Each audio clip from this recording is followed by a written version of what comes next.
1:30 ಸುದ್ದಿಯಲ್ಲಿ ಇನ್ನುಳಿದ ಸುದ್ದಿಯನ್ನು ಕ್ವಿಕ್ ಆಗಿ ನೋಡೋಣ ಬನ್ನಿ.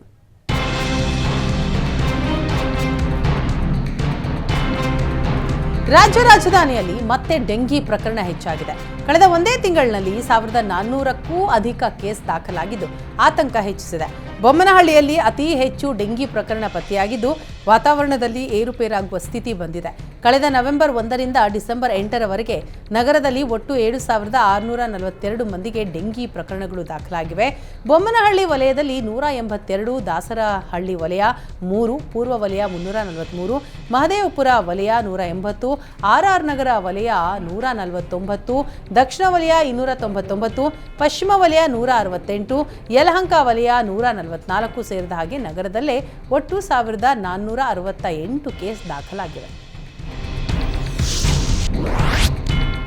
ಮಹಿಳೆಯೊಂದಿಗೆ ಸಲುಗೆ ಬೆಳೆಸಿ ವಿಡಿಯೋ ಕಾಲ್ನಲ್ಲಿ ಮಾತನಾಡುವಾಗ ಆಕೆಯ ನಗ್ನ ಚಿತ್ರಗಳ ರೆಕಾರ್ಡ್ ಮಾಡಿದ್ದ ಭೂಪ ಲೈಂಗಿಕ ಕಿರುಕುಳದ ಜೊತೆಗೆ ಹಣಕ್ಕೆ ಬೇಡಿಕೆ ಇಟ್ಟಿರುವ ಘಟನೆ ಶಿವಮೊಗ್ಗದಲ್ಲಿ ನಡೆದಿದೆ.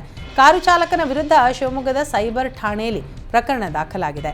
ಶಿವಮೊಗ್ಗ ಹೊರವಲಯದ ಮಂಜು ಎಂಬಾತನ ವಿರುದ್ಧ ಭದ್ರಾವತಿ ಮಹಿಳೆಯ ದೂರು ನೀಡಿದ್ದಾರೆ. ಕಳೆದ ವರ್ಷ ಮಹಿಳೆಯ ಕುಟುಂಬದವರು ದೇವಸ್ಥಾನಕ್ಕೆ ಕಾರು ಬಾಡಿಗೆ ಪಡೆದಿದ್ರು. ಆ ಕಾರಿನ ಚಾಲಕನಾಗಿದ್ದ ಮಂಜು ಮೊಬೈಲ್ ನಂಬರ್ ಪಡೆದಿದ್ದ ಮಹಿಳೆ ಆತನೊಂದಿಗೆ ಸಲುಗೆಯೊಂದಿಗೆ ಮಾತನಾಡ್ತಾ ಇದ್ಲು.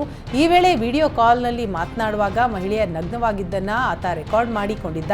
ಲೈಂಗಿಕ ಕಿರುಕುಳ ನೀಡ್ತಾ ಇದ್ದ ಆತ 20,000 ರೂಪಾಯಿಗೆ ಬೇಡಿಕೆ ಇಟ್ಟಿದ್ದಾನೆ. ಈ ಬಗ್ಗೆ ಶಿವಮೊಗ್ಗ ಸೈಬರ್ ಠಾಣೆಗೆ ಮಹಿಳೆ ದೂರು ನೀಡಿದ್ದು ಎಫ್ಐಆರ್ ದಾಖಲಾಗಿದೆ.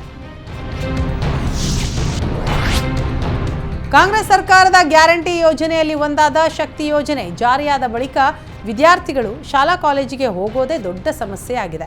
ಗ್ರಾಮೀಣ ಪ್ರದೇಶಗಳಲ್ಲಿ ಕೆಎಸ್ಆರ್ಟಿಸಿ ಬಸ್ಗಳ ಕೊರತೆ ಜಾಸ್ತಿಯಾಗಿದೆ. ಬಸ್ಗಳು ಇಲ್ಲದೆ ಗೂಡ್ಸ್ ವಾಹನಗಳಲ್ಲಿ ವಿದ್ಯಾರ್ಥಿನಿಯರು ಓಡಾಡುವ ಸ್ಥಿತಿ ಬಂದಿದೆ. ರಾಯಚೂರು ತಾಲೂಕಿನ ಆಶಾಪುರ ಗ್ರಾಮಕ್ಕೆ ಬಸ್ ಸಮಸ್ಯೆಯಾಗಿದೆ. ಶಾಲಾ ಕಾಲೇಜು ಮಕ್ಕಳಿಗೆ ಬಸ್ ಬಿಡುವಂತೆ ಪೋಷಕರು ಒತ್ತಾಯಿಸಿದ್ದಾರೆ. ಪೋಷಕರು ಒತ್ತಾಯ ಮಾಡಿದ್ರೂ ಕೂಡ ಸಾರಿಗೆ ಇಲಾಖೆ ಅಧಿಕಾರಿಗಳು ಮಾತ್ರ ಕ್ಯಾರೆ ಅಂತ ಇಲ್ಲ.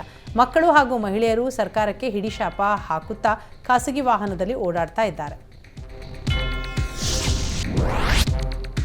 ಯಾದಗಿರಿಯಲ್ಲಿ ಅನ್ನಭಾಗ್ಯ ಅಕ್ಕಿ ನಾಪತ್ತೆ ಪ್ರಕರಣಕ್ಕೆ ಈಗ ಬಿಗ್ ಟ್ವಿಸ್ಟ್ ಸಿಕ್ಕಿದೆ. ಅಕ್ಕಿ ಕಳ್ಳತನ ಪ್ರಕರಣದಲ್ಲಿ ದೂರುದಾರನೇ ಆರೋಪಿಯಾಗಿದ್ದು ಅಚ್ಚರಿಗೆ ಕಾರಣ ಆಗಿದೆ. ಶಹಾಪುರದ ಒಕ್ಕಲುತನ ಹುಟ್ಟುವಳಿ ಗೋದಾಮಿನಿಂದ 2.06 ಕೋಟಿ ಮೌಲ್ಯದ 6,077 ಕ್ವಿಂಟಲ್ ಅನ್ನಭಾಗ್ಯ ಪಡಿತರ ಅಕ್ಕಿ ನಾಪತ್ತೆಯಾಗಿತ್ತು.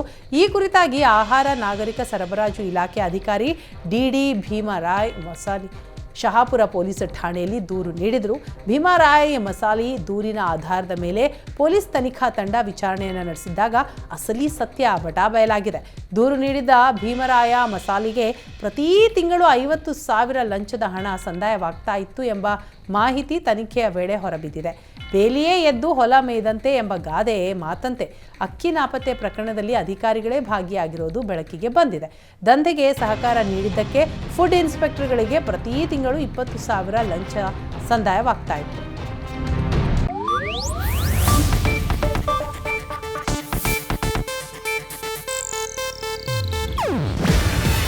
ಇದು ಏಷ್ಯಾನೆಟ್ ನ್ಯೂಸ್ ನೆಟ್ವರ್ಕ್ ಪ್ರಸ್ತುತಿ. ನೀವು ನೋಡ್ತಿದ್ದೀರಾ ಏಷ್ಯಾನೆಟ್ ಸುವರ್ಣ ನ್ಯೂಸ್.